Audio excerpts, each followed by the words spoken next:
প্রিয় দর্শক, আমাদের নিয়মিত আয়োজন ইভ্যালি 21 রাতে আপনাদের স্বাগত জানাচ্ছি। আপনার অনুষ্ঠানটি একই সাথে সরাসরি দেখতে পাচ্ছেন আমাদের ফেসবুক পেজ www.facebook.com/2124 অনলাইনে। দর্শক, প্রায় 1 বছর হয়ে গেল যে আমরা করোনার সঙ্গে বসবাস, খুব বেশি দিন আর নেই 1 বছর হতে। তো এরই মাঝে শঙ্কা জাগিয়েছে দ্বিতীয় ঢেউয়ের। এর মধ্যে ইউরোপের বিভিন্ন দেশে দ্বিতীয় তরঙ্গ শুরু হয়ে গেছে। আমরাও সেই সংখ্যার মধ্যে আছি। যদি দ্বিতীয় তরঙ্গ চলে আসে, সেই ক্ষেত্রে আসলে আমাদের প্রস্তুতিটা কী হবে তা নিয়েই আমরা আজকের ইভ্যালি 21 রাতে আলোচনা করব। আমাদের আজকের আলোচনার বিষয় আমরা নির্ধারণ করেছি করোনার দ্বিতীয় ঢেউ, আমাদের প্রস্তুতি। আমাদের সঙ্গে আজকে আমাদের অতিথি আমাদের স্টুডিওতে আছেন অধ্যাপক ডাক্তার আব্দুল আজিজ এমপি। তিনি সাবেক পরিচালক ঢাকা শিশু হাসপাতালের এবং তিনি আমাদের স্বাস্থ্য মন্ত্রণালয় সম্পর্কিত সংসদীয় স্থায়ী কমিটির সদস্য। আমাদের সঙ্গে যুক্ত আছেন আইডিসিআর এর সাবেক প্রধান বৈজ্ঞানিক কর্মকর্তা ডাক্তার মুস্তাক হোসেন। মুস্তাক ভাই, আপনাকে স্বাগত জানাচ্ছি। আমাদের সঙ্গে আরও আছেন অর্থনীতিবিদ ডক্টর মঞ্জুর হোসেন। আমরা আলোচনা শুরু করতে চাই স্টুডিও থেকেই। অধ্যাপক ডাক্তার আব্দুল আজিজ, আপনি শুনছিলেন যে আমাদের আজকের যে বিষয় সেটা হচ্ছে করোনার দ্বিতীয় ঢেউ এবং আমাদের প্রস্তুতি।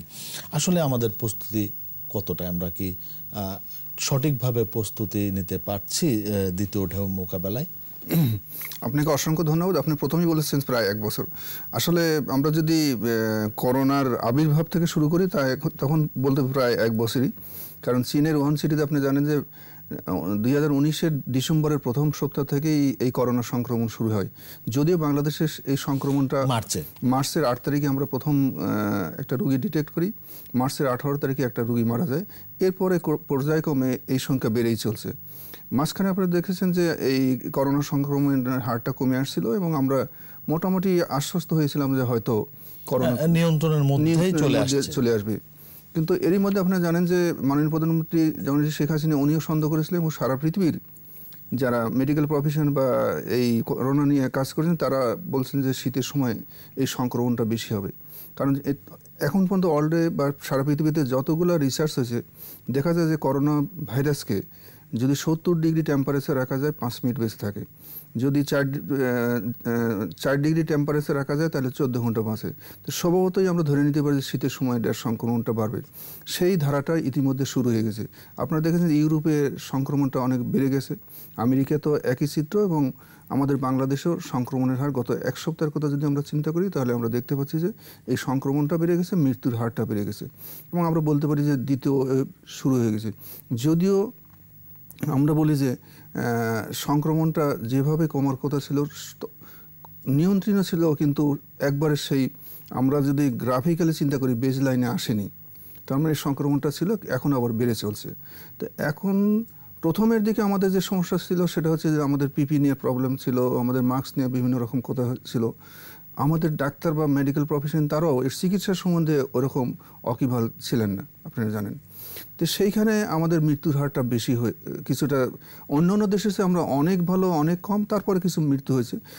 এখন আমাদের ডাক্তাররা এই করোনা সম্বন্ধে মোটামুটি তাদের একটা ভালো অভিজ্ঞতা হয়েছে, কোন রোগী কি চিকিৎসা করতে হবে। আমরা প্রথমের দিকে যেমন আইসিইউ ভেন্টিলেটর নিয়ে অনেক দৌড়াদৌড়ি করছি, কিন্তু পরে দেখা গেলো যে ভেন্টিলেটর নেজাল ক্যানুলা দিয়ে যদি আমরা অক্সিজেন দিই সেখানে মৃত্যুর হার অনেক কম।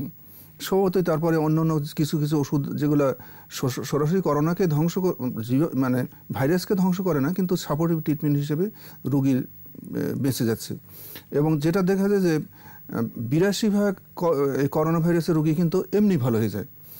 18 থেকে 20% রোগী যেটার জন্য চিকিৎসা লাগে, তার মধ্যে 1 to 3% হয়তো স্পেশাল ট্রিটমেন্ট লাগে, যেমন আইসিইউ বা ভেন্টিলেটর এই জাতীয় চিকিৎসা লাগে।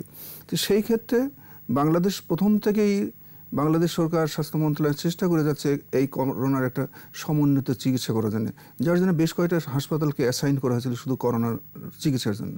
মাঝখানে যেহেতু করোনা সংক্রমণ কমে গেছিল, সেই হাসপাতালগুলো স্বাভাবিক রোগী ভর্তির প্রক্রিয়া চলছিল। তো এখন যদি ওইরকম পর্যায়ে যায় অবশ্যই সরকার সেটা পদক্ষেপ নেবে, কিন্তু আমরা বলতে পারি যে সরকারের সকল রকম প্রস্তুতি আছে, সেটা চিকিৎসার ক্ষেত্রে, ভ্যাকসিনের ক্ষেত্রে। আমরা এখন দেখছি যে আবার আইসিইউ, মাঝখানে দেখেছিলাম যে আইসিইউ বেড খালি ছিল, কিন্তু এখন আবার দেখছি যে আইসিইউ বেডে খালি পাওয়া যাচ্ছে না। যেহেতু সংক্রমণটা বেড়েই চলছে, সম্ভবত আইসিইউ সাপোর্ট, অন্যান্য যে সাপোর্ট সেগুলো বেশি লাগবেই, বেড সংখ্যা বেশি লাগবে, চিকিৎসার সামগ্রী বেশি লাগবে, আমাদের ডাক্তার আবার অনেক আইসোলেশন সেন্টার বন্ধ করে দেওয়া হয়েছে, তো আবার নতুন করে চালু বন্ধ করা হয়েছিল যাতে রোগী না থাকে, তাহলে সে আইসোলেশন সেন্টার বা সেই প্রস্তুতিটা আমাদের আছে কিনা? ডেফিনেটলি সেগুলা ধরেন বন্ধ যে সেট আপ তো আর বন্ধ করা হয়নি, সেট আপকে স্থগিত করে অন্য রোগী ভর্তি করা হয়েছে, তো সেটাকে আবার চালু করা হবে যদি সংক্রমণের হার ওইরকম বেড়ে যায়। আমাদের সেই ওই সাপোর্টিং সিস্টেমগুলো লাগে, অবশ্যই সরকারের সেই প্রস্তুতি আছে, সেটাকে চিকিৎসা করার মধ্যে যেগুলো সাপোর্ট লাগে অবশ্যই সেই প্রস্তুতি সরকারের আছে। আমরা যেতে চাই ডাক্তার মোস্তাক হোসেনের কাছে। ডাক্তার মোস্তাক হোসেন, আপনার কাছে জানবো যে আমাদের তো আসলে সংক্রমণ গত কয়েক সপ্তাহে দেখছি যে কিছুটা বাড়ছে, মৃত্যুর হারও বেড়েছে, তো দ্বিতীয় তরঙ্গ আসলে শুরু হয়েছে কিনা সে বিষয়ে আপনি একটা ব্যাখ্যা দিয়ে থাকেন। সেটা হচ্ছে যে সংক্রমণের হারটা 15% উপরে গেলে, এবং সেটা যদি মানে আমাদের যেটা ছিল যে আমাদের 15% সংক্রমণের হার ছিল, সেটা যদি 4 সপ্তাহ কন্টিনিউ করে তাহলে বলা যাবে যে সংক্রমণের দ্বিতীয় ঢেউ শুরু হয়েছে। আসলে আমরা এখন কোন পর্যায়ে রয়েছি? জি, ধন্যবাদ। এটা রোগতাত্ত্বিক বিশেষজ্ঞ যারা আছেন বাংলাদেশের, তারাই একটা মাপকাঠি ঠিক করেছেন।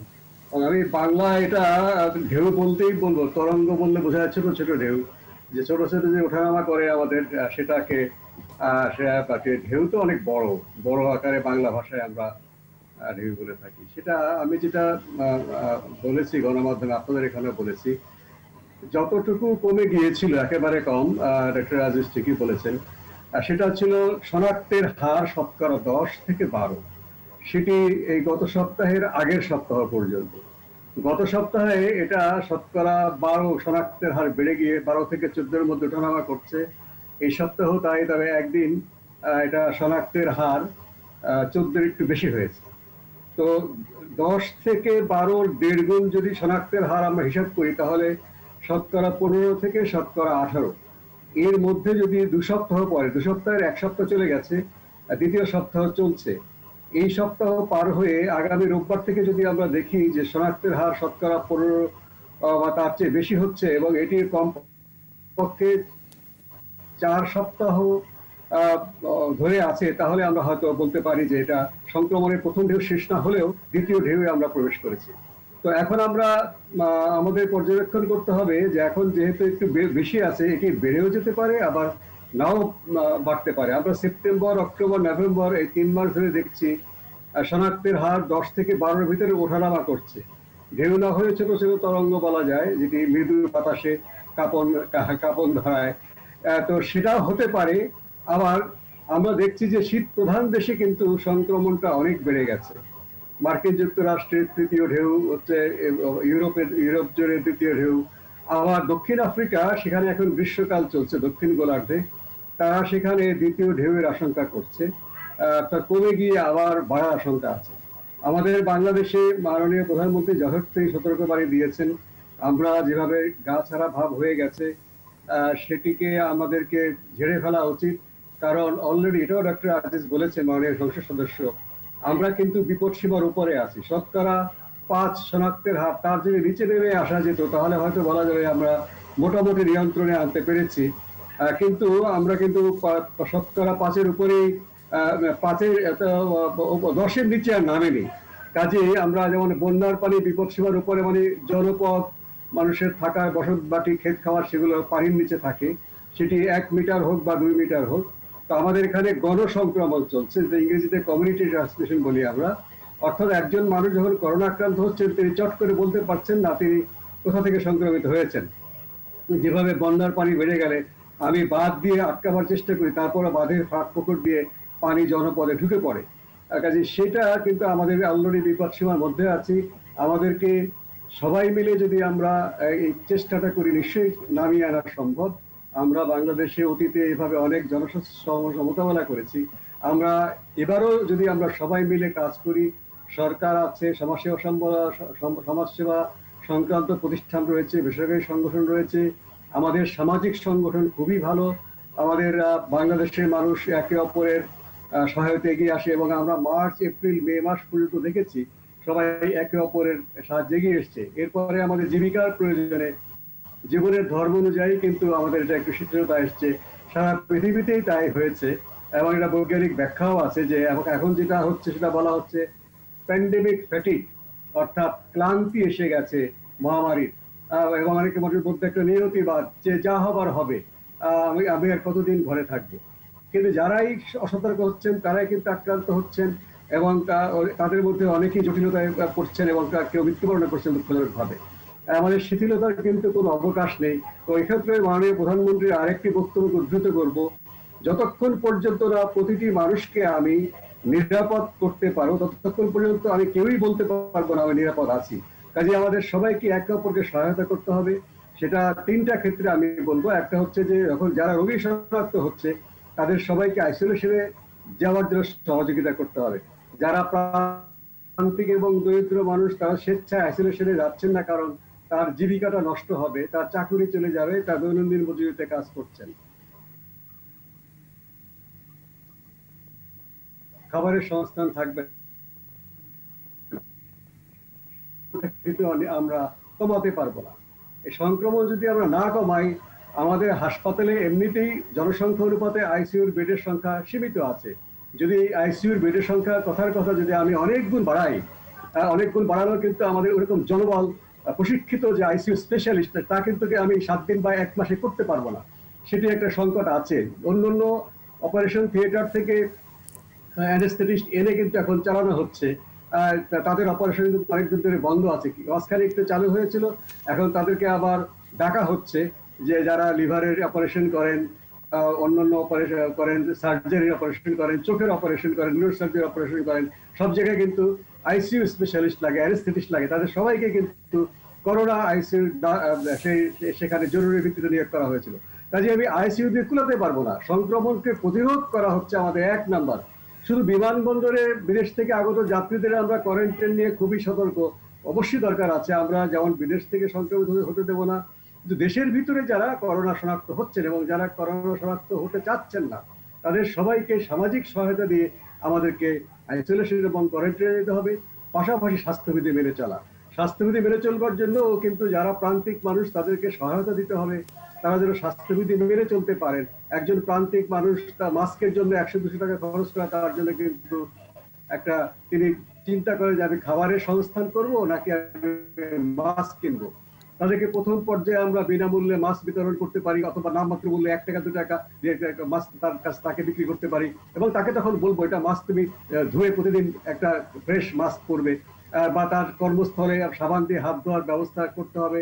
ছিল প্রথম দিকে মার্চ এপ্রিল মে মাসে কর্তৃপক্ষ সব জায়গায় প্রকাশ্য স্থানে বেসিন সাবান পানি, বিশেষ করে শহরাঞ্চলে ছিল, এগুলো আস্তে আস্তে কিন্তু কমে যাচ্ছে। এইসব জায়গায় যদি আমরা খুব নিবিড়ভাবে কাজ করি এবং আমরা হাজার হাজার ভলান্টিয়ারকে আমরা স্বল্পস্থায়ী ট্রেনিং দিতে পারি, একদিনের এক বেলার ট্রেনিং দিয়ে কিন্তু এই ধরনের ভলান্টিয়াররা রাজাবাজার এবং ওয়ারিতে যখন আমরা রেড জোনে কাজ করেছিলাম তারা চমৎকার কাজ করেছে, তারা এখনো কিন্তু কাজ করছে। একটা ট্রেনিং যদি একটা মানুষকে দেয় সে সারা জীবনেও ভুলবে না। কাজেই এখানে যদি আমরা বিনিয়োগ করি আমরা হাজার হাজার লক্ষ লক্ষ টাকার ক্ষতিটা এড়াতে পারবো। একজন করোনা রোগী যদি হাসপাতালে যান তার জন্য রাষ্ট্রের অনেক টাকা খরচ হয়। আমি যদি 1 টাকা খরচ করে তাকে স্বাস্থ্যবিধি মেনে চলতে সহায়তা করি, তাকে আমি মাস্ক কিনে দিই, তাকে আমি নিয়মিত দেখভাল করি তিনি মাস্ক পরছেন কিনা, সাবান দিয়ে হাত ধুচ্ছেন কিনা, তার এলাকার ভলান্টিয়াররা উৎসাহিত করি, আমরা কিন্তু একদিকে শুধু অর্থনৈতিক ক্ষতি আমরা প্রত্যক্ষভাবে আমরা ক্ষতিটা মোকাবেলা করবো তা না, আমাদের উৎপাদন যেটা খুব প্রশংসনীয় ভাবে আমরা উৎপাদন অব্যাহত রাখতে পেরেছি সেটি আরো বা দ্বিগুণ ত্রিগুণ ভাবে আমরা করতে পারবো। এবং স্কুল কলেজ বিশ্ববিদ্যালয় এখনো খোলা যাচ্ছে না এই করোনা সংক্রমণটা বিপজ্জনক পর্যায়ে থাকার কারণে, সেগুলোও কিন্তু আমরা করতে পারবো।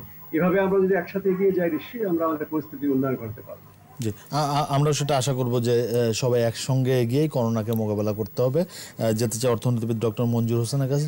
ডক্টর মঞ্জুর হোসেন, আমরা শুরুতেই দেখেছি যে করোনা সংক্রমণ বা করোনা মহামারী শুরু হওয়ার পরে বিশ্ব অর্থনীতি একটা চরম ধাক্কা খেলো, যদিও আমরা মোটামুটি আমাদের অর্থনীতির স্বাস্থ্য মোটামুটি ঠিকঠাকই আমরা রাখতে পেরেছি, ধাক্কাটা সামাল দিতে পেরেছি।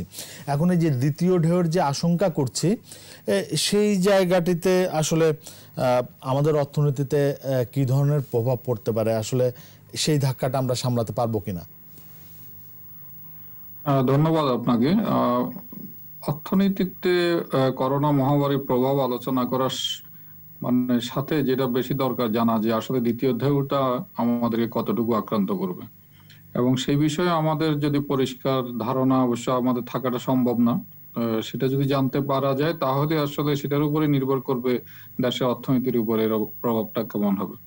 যেমন ধরা যাক যদি এই বছরের মার্চ এপ্রিলে যেরকম লকডাউনের মতো অবস্থা হয়েছে, লকডাউন হলে তার এক ধরনের প্রভাব আছে অর্থনীতিতে, লকডাউন না হলে এক ধরনের আছে। আবার যদি আমাদেরকে বিভিন্ন জোনে করে রেড জোন, ইয়েলো জোন যেটা আমরা করছিলাম সেরকম জোনিং করে যদি করতে হয় তাহলে এক ধরনের প্রভাব আছে। না, এখন তো আসলে আমি একটু যোগ করতে চাই যে এখন তো আসলে সারা বিশ্বই ওই লকডাউনের পথে খুব কম দেশই হয়তো হাঁটবে, আমরাও হয়তো লকডাউনের পথে হাঁটবো না, কারণ আমাদের জীবন বাঁচাতে হবে, জীবিকা বাঁচাতে হবে।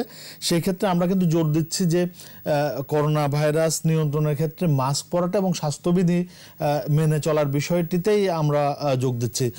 ডক্টর আব্দুল আজিজ নিশ্চয়ই এটা আমি আসতেছিলাম, তার অর্থ হলো যে আমরা আসলে লকডাউন করব কি করব না এটা আসলে বলার এখনো সময় আসেনি। এমন যদি পরিস্থিতি হয়, যদি আমাদের ডেথ রেট অনেক বেড়ে যায় বা আক্রান্তের হার অনেক বেড়ে যায়, তাহলে হয়তো বা সেই পন্থাটাও কিন্তু আমাদের ওপেন রাখতে হবে।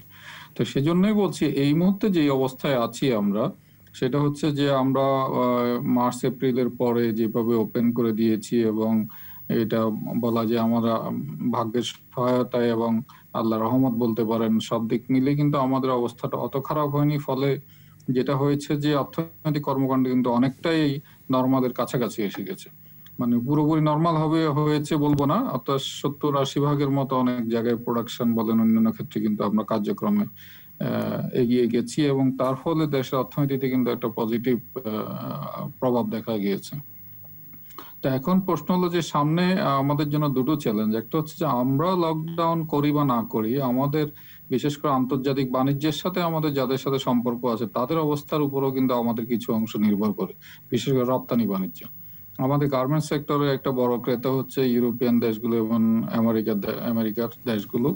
তো তাদের ওখানে যদি লকডাউন হয় এবং তাদের অবস্থা যদি খুব খারাপ হয়, তাহলে কিন্তু আমাদের রপ্তানি বাণিজ্যের উপর এটার একটা নেগেটিভ প্রভাব পড়বে, যার কিছুটা প্রভাব এখনই দেখা যাচ্ছে যে অর্ডার আগের চাইতে কমে গেছে অনেক। এবং সেটা তার ফলে যেটা হবে যে তারা যদি ভ্যাকসিন পেয়ে যায় ডিসেম্বর নাগাদ বা জানুয়ারি নাগাদ, এবং তাতে করে যদি সেখানকার অবস্থার উন্নতি হতে থাকে, তাহলে আমাদের রপ্তানি বাণিজ্যটা আগের ধারায় পুরোপুরি না আসলেও একটা গতিশীলতার মধ্যে থাকবে। ফলে সেদিক থেকে আমরা এক ধরনের অবস্থায় থাকবো। অন্যদিকে আমাদের দেশে যদি অবস্থাটা যদি এমন হয় যে এখন যে অবস্থায় আছে বা তার থেকে হয়তো 2-4-5% যদি বেশিও আক্রান্ত হয়ে থাকে, আমি মনে করি না যে আমাদের অর্থনৈতিক কর্মকাণ্ডে খুব বেশি নেতিবাচক প্রভাব পড়বে। সেদিক থেকে আমাদের যেটা খুব গুরুত্বপূর্ণ সেটা হচ্ছে যে আমরা আগেও যেটা দেখি যে এমপ্লয়মেন্টটা কন্টিনিউ করা, আগের চাইতে মানুষকে, যেটা আমাদের ডক্টর মুস্তাক হোসেন বা অন্যরা বলছেন যে তাদেরকে অর্থাৎ প্রিভেন্টিভ মেজার গুলো যাতে বেশি করে নেওয়া যায় সেদিকে উৎসাহিত করা, ফলে যতটুকু সম্ভব। এবং আমরা তো দুটো গবেষণা দেখলামও যে অনেকটা হার্ড ইমিউনিটির কথা বলা হচ্ছে, তার ফলে যদি তাই হয়ে থাকে, যদি 70% যদি আক্রান্ত হয়ে নাও থাকে, তার ফলেও আমরা একটা বড় অংশ যদি আক্রান্ত হয়ে থাকে, তাহলে আমাদের একটা বড় আরেকটা যে অংশটা রয়ে গেছে সেটা অনেকটাই হয়তোবা আমরা প্রতিরোধ করতে সক্ষম হতে পারি। সেদিক থেকে আমি খুব বেশি নিরাশাবাদী নই, কিন্তু যেটা দেখা যাচ্ছে যে এখন কিন্তু আক্রান্তের হার একটু বেশি হচ্ছে এবং বয়স্করা এদের দ্বারা খুব বেশি আক্রান্ত হচ্ছে, ফলে এটা একটা চিন্তার বিষয়। সেই দিকটাকে যদি আমরা কিছুটা কন্ট্রোল করতে পারি, পাবলিক হেলথ মেজার গুলো যদি ভালোভাবে নিতে পারি, তাহলে যেটা হবে যে অর্থনৈতিক কর্মকাণ্ডটা আমরা যেভাবে আছে হয়তোবা এইভাবে চালিয়ে যেতে পারবো। এতে আমাদের ইন্টারনাল প্রোডাকশন প্রসেসটা কন্টিনিউ করবে, আর রপ্তানি বাণিজ্যের অনেকটাই নির্ভর করছে বিদেশে আমাদের ক্রেতাদের অবস্থার উপর। তবে রেমিটেন্সের প্রভাবটা খুব ভালো আছে, এটা একটা পজিটিভ দিক। তাতে করে দেশের অর্থনৈতিক চাকাও ঘুরছে, এবং কি কারণে হচ্ছে সেটা হয়তো অন্য কথা, কিন্তু হয়তো এটাও কিছুটা কমে আসতে পারে সামনে, যদি যেসব দেশের থেকে রেমিটেন্স আসে তাদের অবস্থা যদি আমাদের চাইতে খারাপ হয়ে চলে যায়। তো সব দিক বিবেচনায় আমি আবারও বলবো যে প্যান্ডেমিকের সিভিয়ারিটির উপর নির্ভর করছে আসলে অর্থনৈতিক কর্মকাণ্ডটা কোন দিকে যাবে, কোন মোড় যাবে। তবে এটা ঠিক আমাদের মতো উন্নয়নশীল দেশে লকডাউন আসলে এফোর্ড করার মতো অবস্থায় নাই আমরা। আমাদেরকে যথাসম্ভব চেষ্টা করতে হবে লকডাউন অ্যাভয়েড করার জন্য, এবং সেই দিক থেকে যেসব মেজারগুলো নেওয়া যায়, মাস্ক দিয়ে বা এনফোর্স করে, অন্যান্য ফিজিক্যাল ডিস্টেন্স বা সোশ্যাল ডিস্টেন্স মেনটেন করা, কাজকর্মকে যেসব জায়গায় খুব জরুরি কাজকর্ম না থাকলেও সেগুলো অ্যাভয়েড করা, এবং এট দ্য সেম টাইম মানুষের ক্ষমতা বা যেটা উৎপাদনশীলতা এগুলো বজায় রাখার জন্য যে ধরনের প্রচেষ্টা নেওয়া যায় সেগুলো নেওয়া। জি, নিশ্চয়ই সেই কাজটি আমরা করতে পারবো। আমরা একটা ছোট্ট বিরতি নেব, বিরতির পরে এসে আরো বিস্তারিত আলোচনা করতে পারবো। দর্শক, ইভ্যালি 21 রাতে নিচ্ছি ছোট্ট একটা বিরতি, সাথেই থাকুন।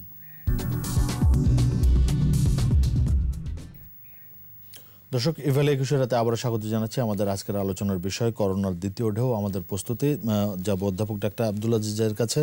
অধ্যাপক ডাক্তার আব্দুল আজিজ, আপনি নিশ্চয়ই আলোচনা শুনছিলেন যে আসলে এখন আমাদের মূল যে বিষয়টা নিয়ন্ত্রণের, করোনা নিয়ন্ত্রণের, সেটা হচ্ছে মাস্ক পরা, হাত ধোয়া বা স্বাস্থ্যবিধি যা যা আছে সেগুলো মেনে চলা। তো আমরা দেখছি যে এই যে মানুষের মধ্যে, জনগণের মধ্যে বা আমাদের নাগরিকদের মধ্যে এক ধরনের ঢিলেমি ভাব চলে এসেছে। আমরা কয়েকটি জায়গায় দেখেছি যে অভিযান চালানো হচ্ছে যে মাস্ক পরার ক্ষেত্রে। এই ধরনের অভিযান কি আসলে সারা দেশব্যাপী চালানো দরকার কিনা? আর একটা হচ্ছে যে মানুষের মধ্যে আসলে এই সচেতনতাটা আমরা এখনো পর্যন্ত কেন সৃষ্টি করতে পারলাম না? মানুষ কেন সচেতন হলো না? আপনি একটা সুন্দর কোশ্চেন করছেন। আসলে দীর্ঘ 8 মাসের মতো হয়ে গেছে, স্বভাবতই মানুষের মধ্যে একটা ঢিলামি ভাব এসেছে, এবং শহরে যাই হোক, গ্রামে মনেই করেন যে মানুষ করোনা আছে। বরং আমরা যখন গ্রামে যাই মাস্ক পরি, তখন তাদের ধারণা যে আমরা হয়তো করোনা নিয়ে আসছি, তারা তাদের সংস্পর্শে গেলে তারাই আক্রান্ত হবে।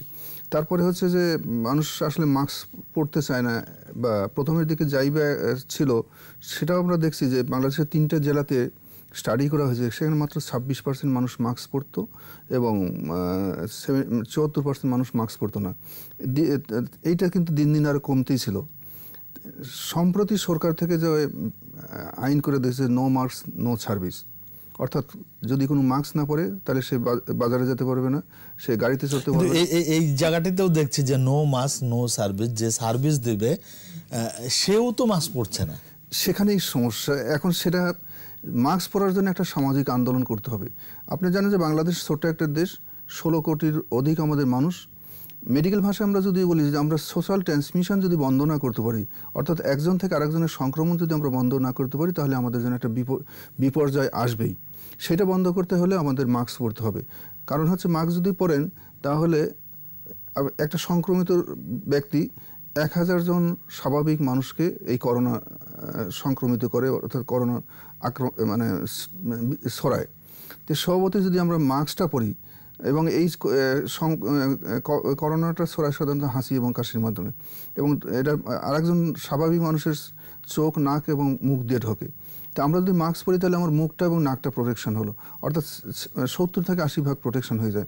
আপনি যদি চোখে একটা চশমা পরেন, তাহলে কিন্তু 90 থেকে 95% প্রোটেকশন হয়ে গেল। পাশাপাশি আপনি যদি 3 ফিট দূরে দূরত্বটা 3 ফিট বজায় রাখেন, তাহলে কিন্তু মোটামুটি আমরা 100% প্রোটেকশন হয়ে যায়। আমাদের যেহেতু অত্যন্ত ঘনবসতি আমাদের দেশ, সেইখানে আমাদের এই মুখে মাস্ক পরতে হবে, সম্ভব হলে চোখে চশমা পরতে হবে, এবং সামাজিক দূরত্ব বজায় রাখতে হবে, এবং আমাদের সোশ্যাল ট্রান্সমিশনটা বন্ধ করতে হবে। এইটা যদি আমরা করতে পারি, তাহলেই আমাদের এই করোনা যুদ্ধে মাননীয় প্রধানমন্ত্রীর যে স্বপ্ন, মার্চ মাসের 25 তারিখে উনি জাতির উদ্দেশ্যে ভাষণ দিয়ে যে কর্মসূচি ঘোষণা করেছেন, এই করোনার বিরুদ্ধে যুদ্ধ ঘোষণা করেছেন, সেই যুদ্ধে আমরা জয়লাভ করতে পারবো। শুধু তাই না, উনি যে 31 দফা কর্মসূচি ঘোষণা করেছেন, সেইটার আলোকে যদি আমরা চলি, তাহলে আমরা খুব দ্রুত সময়ের মধ্যে করোনা যুদ্ধে জয়লাভ করব। তো যে জিনিসটা দরকার, সেটা হচ্ছে মাস্ক পরা নিয়ে একটা সামাজিক আন্দোলন গড়ে তুলতে হবে। শুধু আইন করে কিন্তু সব কিছু করা যায় না। এই জিনিসটা করতে হলে আমাদের সমাজের সকল শ্রেণীর মানুষকে সম্পৃক্ত করতে হবে। যারা রাজনৈতিক ব্যক্তি, তাদেরকে সম্পৃক্ত করতে হবে।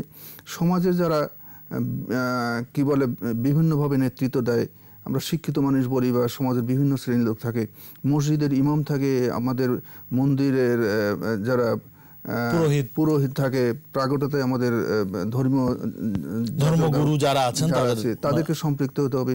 শিক্ষকদের আমরা সম্পৃক্ত করতে পারি, তারাও সমাজের ভালো মানুষ হিসেবে পরিচিত। এবং যারা সমাজের সোশ্যাল কাজ করে, সামাজিক কাজ করে, বা আমাদের অনেক সেলিব্রিটি আছে আমাদের, যারা বিভিন্ন রকম অভিনয়ের সাথে যুক্ত বা সমাজে বিভিন্নভাবে তারা খুব পরিচিত, আমরা বলতে পারি যে আইকন যারা, হ্যাঁ যারা আইকন, আমাদের ক্রিকেটার আছে, আমাদের অভিনেত্রী আছে, অভিনেতা আছে, সকল এরকম শ্রেণীর মানুষকে যদি আমরা মানে একত্রিত করতে পারি এবং তাদেরকে যদি আমরা ইনভলভ করতে পারি, সবাই যদি সমন্বিতভাবে এই মাস্ক পরার জন্য আন্দোলন করে তুলতে পারি, সামাজিক আন্দোলন করে তুলতে পারি, তাহলে কিন্তু আমরা এই করোনা যুদ্ধে জয়লাভ করতে পারবো। না হলে কোনোভাবেই মানুষকে বোঝানো যাচ্ছে না যে মাস্কটা খুবই জরুরি, অথবা মাস্ক না পরলে আমাদের করোনা সংক্রমণ বেড়ে যায়, আমরা বিপর্যয় অবস্থায় চলে যাব। এটা করতে হলে একটা সামাজিক আন্দোলন করে তুলতে হবে, কোনো বিকল্প নেই। সেখানে সকল শ্রেণীর মানুষকে অবশ্যই সম্পৃক্ত করতে হবে, তাহলে আমরা মাস্ক এই করোনা যুদ্ধে আমরা নিশ্চয়ই ভালো খবর কিছু পাচ্ছি, যেমন এই যে ভ্যাকসিনের কিছু ভালো খবর পাচ্ছি। তারপরেও যদি বলতে হয় যে ভ্যাকসিনই কি আসলে সব সমস্যার সমাধান করবে, এখনো তো বিষয়টা প্রমাণিত নয় যে ভ্যাকসিনই করোনাকে দূর করতে পারবে বা করোনাকে মহামারীকে দূরে ঠেলে ফেলতে পারবে, এটা কিন্তু এখনো প্রমাণ হয়নি। তার মানে আমাদেরকে মাস্কেই ভরসা রাখতে হবে। ভ্যাকসিনের ব্যাপারে এখন পর্যন্ত সারা পৃথিবীতে 3টে ভ্যাকসিন নিয়ে সবচেয়ে বেশি আলোচিত হচ্ছে। আপনি জানেন যে একটা অক্সফোর্ডের ভ্যাকসিন, যেটার ইফিকেসি আমরা বলতেছি যে 50%। তারপর আরেকটা হচ্ছে ফাইজার নিয়ে আসছে, যেটার ইফিকেসি হচ্ছে 90%। আরেকটা হচ্ছে মডার্না একটা ভ্যাকসিন নিয়ে আসছে, যার ইফিকেসি বলতেছি 95%। এখন সমস্যা হচ্ছে যে অক্সফোর্ডের সাথে বাংলাদেশ গভর্নমেন্ট একটা চুক্তিবদ্ধ হয়েছে, 3 কোটি ভ্যাকসিন তারা দিবে, তারা 10 কোটি ভ্যাকসিন তৈরি করবে। সম্ভবত 3 কোটি ভ্যাকসিন কিন্তু 17 কোটি মানুষের জন্য খুব বেশি না। তারপরে সরকার চেষ্টা করবে যে যারা করোনার সাথে সম্পৃক্ত, অর্থাৎ যারা মেডিকেল পার্সন বা প্রশাসনের বিভিন্ন ব্যক্তি যারা করোনা রোগী নিয়ে যারা কাজ করে, এই মানুষগুলোকে প্রথমের দিকে, তারপরে পর্যায়ক্রমে হয়তো বাড়াবে। কিন্তু সমস্যা যেটা হচ্ছে যে এই ভাইরাসটা খুব র্যাপিডলি মিউটেশন হয়, অর্থাৎ তাদের চরিত্রটা পরিবর্তন করে, যার জন্য ধরেন প্রবলেম এখন আমরা যদি সবই হাইপোথেটিক, কী হবে সেটা বলা মুশকিল। তো সেইখানে ভ্যাকসিন ডেফিনেটলি হয়তো কাজ করবে, কিন্তু এর কতদিন এর প্রোটেকশন কার্যকরী থাকবে। যে আপনি একটা ভ্যাকসিন দিলেন, যেমন কিছু ভ্যাকসিন সারা জীবন প্রোটেকশন দেয়, কিন্তু এটা যে কতদিন দিবে সেটা কিন্তু আমরা এখনও কনফার্ম না। 2 মাস দিবে, 6 মাস দিবে, অথবা 1 বছর দিবে, বা কত সময় দিবে সেটা নিয়ে আমরা এখনও নিশ্চিত না। দ্বিতীয়টা হচ্ছে যে যদি এই ভাইরাসটা তার মিউটেশন করে তার চরিত্র পরিবর্তন করে, যে অ্যান্টিবডি তৈরি হবে, যে অ্যান্টিজেন ভাইরাসটাকে এই মুহূর্তে ধরেন আক্রান্ত করতেছে, সেটা তো চরিত্র পরিবর্তন করতে অন্যরকম অ্যান্টিজেন তৈরি করে, তাহলে তার রেজাল্টটা কী হবে? অনেক কিছু ফ্যালাসি আছে যেটাকে হয়তো আমাদের ভ্যাকসিন আসলেই বুঝতে পারবো, যেটা এখনও ভ্যাকসিন যত আসেনি, আমরা এটা সম্বন্ধে আসলে কি হবে সেটা বলা যায় না। তারপরে একটা আশার বাণী যে ঠিক আছে ভ্যাকসিন আসলে হয়তো একটা প্রবলেমটা সলভ হবে। তো যেহেতু ভ্যাকসিনটা এখনও আসেনি, সেই ক্ষেত্রে আমাদের যেটা বললাম যে আমাদের স্বাস্থ্য সচেতন হতে হবে, সামাজিক দূরত্ব বজায় রাখতে হবে, এর কোনো বিকল্প নাই। সেটা করতে হলে সামাজিক আন্দোলন গড়ে তোলার কোনো বিকল্প নেই, সেটা করতেই হবে। এবং সকল শ্রেণী মানুষকে সমন্বিতভাবে যদি আমরা সম্পৃক্ত করতে পারি, তাহলে আমরা খুব দ্রুত সময়ের মধ্যে করোনা যুদ্ধে জয়লাভ করতে পারবো। নাহলে যে কোনো সময় একটা বিপর্যয় আসতে পারে, যেটার জন্য আমাদের প্রস্তুত থাকতে হবে। নিশ্চয়ই আমরা সেটা আশা করবো না বিপর্যয়। যেতে চাই ডাক্তার মোস্তাক হোসেনের কাছে। ডাক্তার মোস্তাক হোসেন, আপনি বলছিলেন যে ইউরোপের অনেক দেশেই করোনার 3য় ঢেউ। আজই আমরা দেখলাম যে বিশ্ব স্বাস্থ্য সংস্থার একজন দূত বললেন যে 2021 সালে শুরুতেই ইউরোপের 3য় ঢেউ শুরু হতে পারে। তো ইউরোপে 3য় ঢেউ শুরু হচ্ছে, আমরা দ্বিতীয় ঢেউয়ে খুব কাছাকাছি, বা শীতে আমাদের সংক্রমণ আরও বাড়বে। তো শীতের এই যে সংক্রমণ এখন যে পর্যায়ে আছে, আমরা এই জায়গাটিতেই নিশ্চয়ই সংক্রমণটাকে আটকে দিতে চাই বা এখান থেকে আরও নিচে নামাতে চাই। সেই ক্ষেত্রে আসলে আমাদের এই যে মাস্ক পরা ছাড়া আর কি কোনো বিকল্প আছে কিনা? হ্যাঁ, আসলে আমাদের যে কাজটা করতে হবে, মানে যেটা ডক্টর আজিজে বলছিলেন যে গণসংক্রমণ বা কমিউনিটি ট্রান্সমিশনটাকে আটকানো, তার একটা প্রথমটা আমি বলেছি যে যারাই শনাক্ত হচ্ছেন তাদেরকে আইসোলেশন করে চিকিৎসা দেওয়া, ঘনিষ্ঠ সংস্পর্শের লোকদেরকে কোয়ারেন্টাইন করা।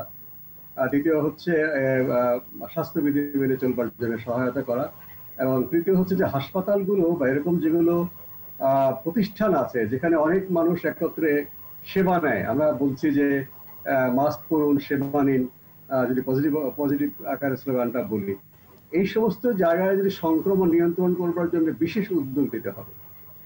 সাধারণভাবে আমাদের আইনশৃঙ্খলা বাহিনী বা সরকারি কোর্ট, তারা রাস্তা বা প্রকাশ্য স্থানে তারা মাস্ক বিতরণ এবং কাউকে কাউকে তারা বাধ্যবাধকতা করছেন বা শাস্তিও দিচ্ছেন দৃষ্টান্তমূলক ভাবে, সেটা ঠিক আছে, সাধারণ সচেতনতার জন্য এটা দরকার।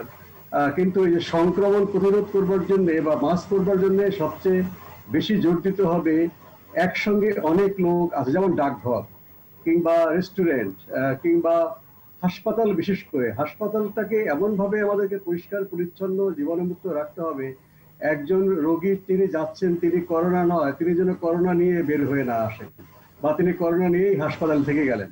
এটা কিন্তু হাসপাতালগুলো রোগ সংক্রমণের একটা উর্বর ক্ষেত্র, যেটাকে ইংরেজিতে সুপার স্প্রেডার বলে। সেক্ষেত্রে কিন্তু আমাদেরকে মানে অনেক ইনভেস্টমেন্ট করতে হবে।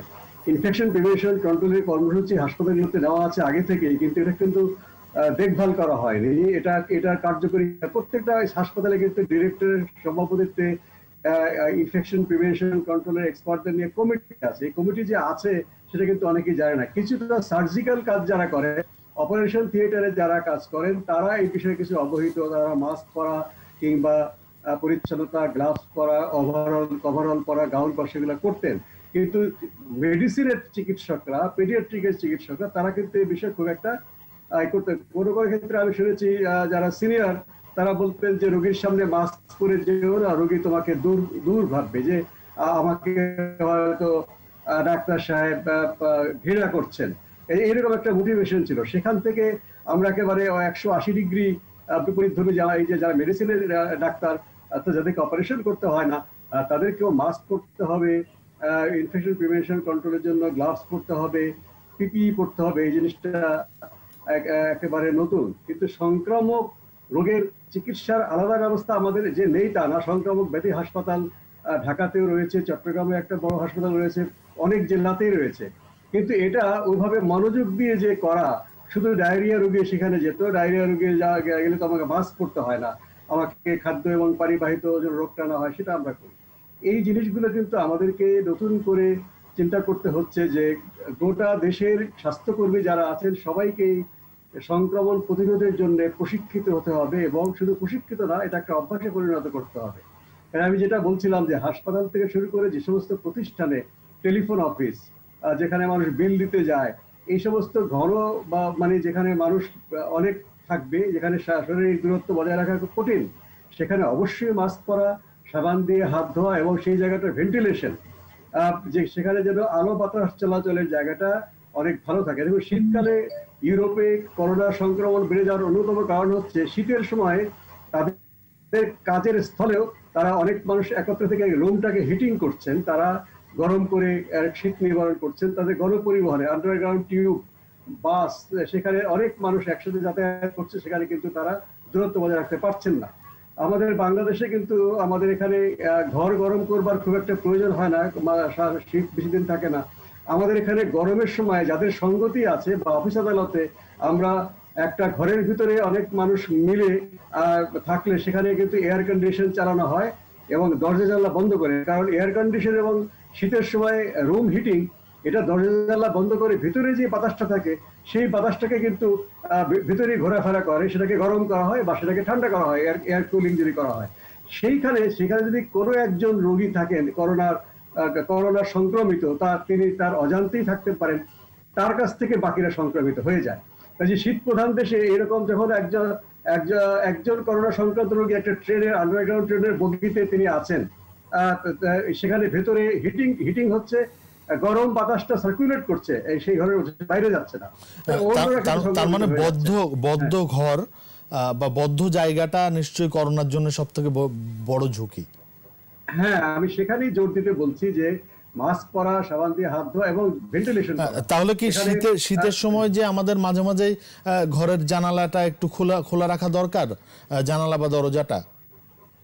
হ্যাঁ নিশ্চয়ই। আপনি যখন রাত্রিবেলা ঘুমাবেন, পরিবারের সদস্যরা তো আপনি জানেন কে করোনা আক্রান্ত কে আক্রান্ত না, সেখানে দরজা জানলা বন্ধ করলেন, দিনের বেলা দরজা জানলা খুলে সেটাকে হয়তো বাসায় অন্য কেউ আসতে পারে, যথাসম্ভব বাসায় অতিথি না আনাই ভালো। তবে এখন তো অনেকদিন হয়ে গেছে, একেবারেই নিকট আত্মীয়তা বাসায় তো আপনি না আনলে পারবেন না, তো সেটা করা। এবং অফিস আদালতে, বিশেষ করে বাংলাদেশে তো আমাদের এরকম শীত পড়ে না, আমাদের এখানে প্রাকৃতিক ভাবে বাতাস চলাচলের বিষয়টা নিশ্চিত করা দরকার। এবং খোলা মাঠে যদি শারীরিক দূরত্ব বজায় রেখে যারা ব্যায়াম করছেন তাদেরকে ব্যায়াম করা চলাকালীন রিক্সা শ্রমিক যখন রিক্সা চালাচ্ছেন, ভ্যান শ্রমিক ভ্যান চালাচ্ছেন, তার কিন্তু মাস্ক পরা প্রয়োজন নেই, কারণ মাস্কটা পরলে বরঞ্চ তার যে নিঃশ্বাস প্রশ্বাসের সঙ্গে বাইরে আসে কার্বন ডাইঅক্সাইড, সেটা আবার তার শরীরের ভিতরে গেলে তার মাথাটা ধরতে পারে।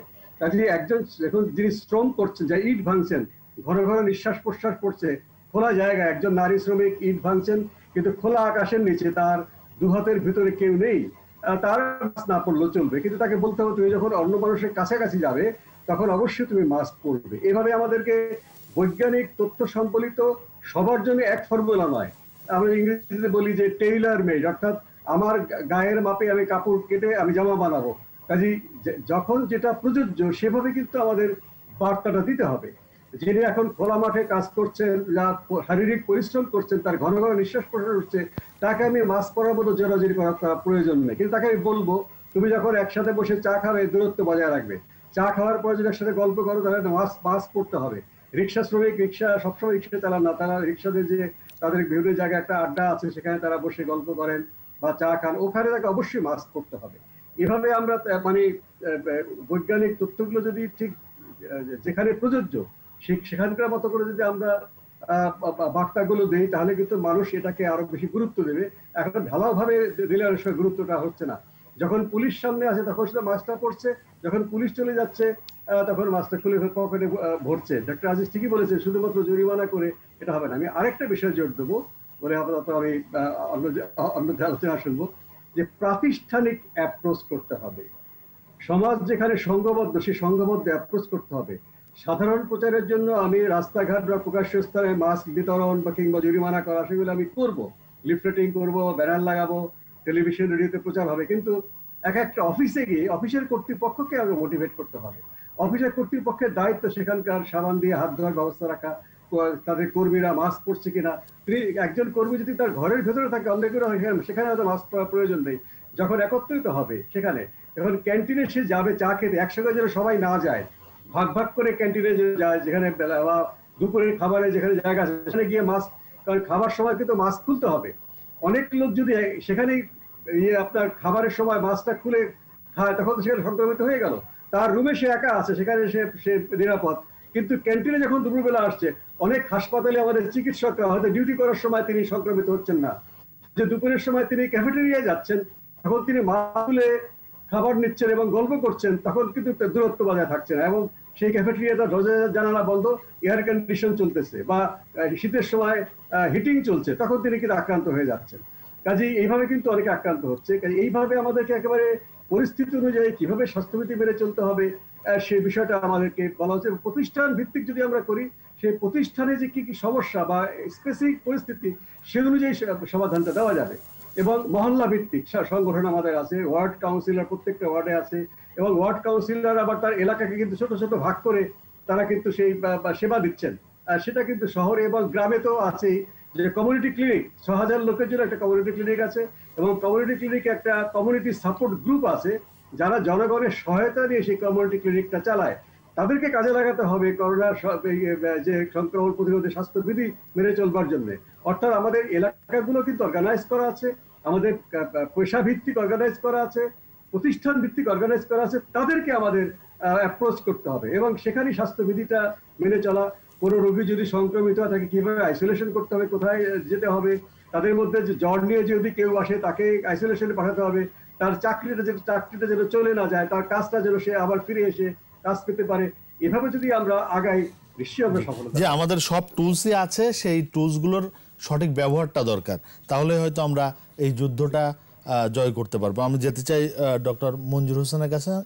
ডক্টর মঞ্জুর হোসেন, আপনি শুরুতেই বলছিলেন যে আমাদের অর্থনীতি আসলে নির্ভর করছে যে আমাদের যাদের সঙ্গে যে ইউরোপের যে দেশগুলোর সঙ্গে আমাদের ব্যবসা বাণিজ্য, সেই তাদের পরিস্থিতি কতটুকু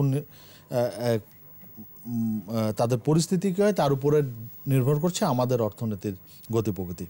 তো আমরা আসলে দেখছি যে ইউরোপে দ্বিতীয় ঢেউ এবং তৃতীয় ঢেউয়ের আশঙ্কা করা হচ্ছে, যে তাহলে আমাদের অর্থনীতির গতি ঠিক রাখতে এখন থেকে আসলে আমাদের বিকল্প কি ভাববা উচিত বা বিকল্প কি প্রস্তুতি রাখা উচিত? একটা হচ্ছে যে অর্থনীতির বলতে আসলে রপ্তানি খাতের বলছি, রপ্তানি খাতই অর্থনীতির সবকিছু না। তো রপ্তানি খাতের যেটা হতে পারে যে আগামী কয়েক মাস আমাদের অবস্থা আর একটু খারাপ হতে পারে, যেটা আমরা সবাই ধারণা করছি আমাদের যেসব ট্রেডিং পার্টনার কান্ট্রি গুলো আছে তাদের অবস্থার কারণে। সেদিক থেকে যেটা হবে যে আমি বলতে চাই যে গার্মেন্টস সেক্টরে হয়তো বা শ্রমিকদের মজুরি পাওয়া বা তার চাকরি হারানোর সম্ভাবনা আবারও হতে পারে টেম্পোরারিলি হলেও। সেদিক থেকে হয়তো বা আমাদেরকে আরেকটা প্রণোদনা দেওয়ার জন্য রেডি থাকতে হবে সরকারকে, যাতে করে অ্যাটলিস্ট তারা অন্তত আগামী কয়েক মাস সার্ভাইভ করতে পারে, তাদের কন্টিনিউ করতে পারে যদি অর্ডার নাও থাকে। সেটা একদিকে। আরেকটা হচ্ছে যে দেশীয় উৎপাদন খাতে যাতে ক্ষতিগ্রস্ত না হয়, যেটা আমরা জানি যে এমএসএমই খাত যেটা বলি, ক্ষুদ্র মাঝারি শিল্প যেগুলো, তাদেরকে কিন্তু আমরা প্রথমবার যে প্রণোদনার ঘোষণা দিয়েছি সেটাও কিন্তু তাদের কাছে পুরোপুরি পৌঁছতে পারেনি। এই পর্যন্ত ব্যাংক ঋণের মাধ্যমে প্রায় 20-25% মতো প্রণোদনা মাত্র পৌঁছানো গেছে, বাকিটা যায়নি বিভিন্ন রকম সীমাবদ্ধতার কারণে। সেই সীমাবদ্ধতাগুলো নিয়ে অনেক আলোচনা হয়েছে, সেগুলোকে কিভাবে অ্যাড্রেস করা যায় সে বিষয়গুলো কিন্তু এখনই ভাবার দরকার আছে।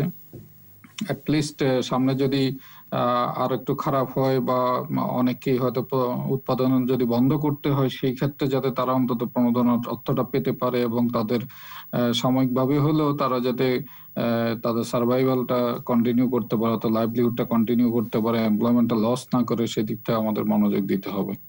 আরেকটা হচ্ছে যে আসলে পাবলিক হেলথ এক্সপেন্ডিচারটাও কিন্তু is a part of economic cost কিন্তু।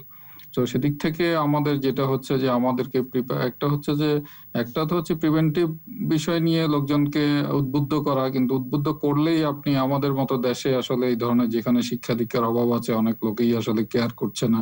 যতক্ষণ না সে আক্রান্ত হচ্ছে ততক্ষণ সে মনে করছে না যে আসলে তার জন্য কোনো রিস্ক আছে। বিশেষ করে একটা শ্রেণী বাদে অনেকেই যারা খেটে খুটে খায়, মানে বিভিন্ন লেবার শ্রেণীর লোকজন আছে, বিভিন্ন ধরনের লোকজন আছে।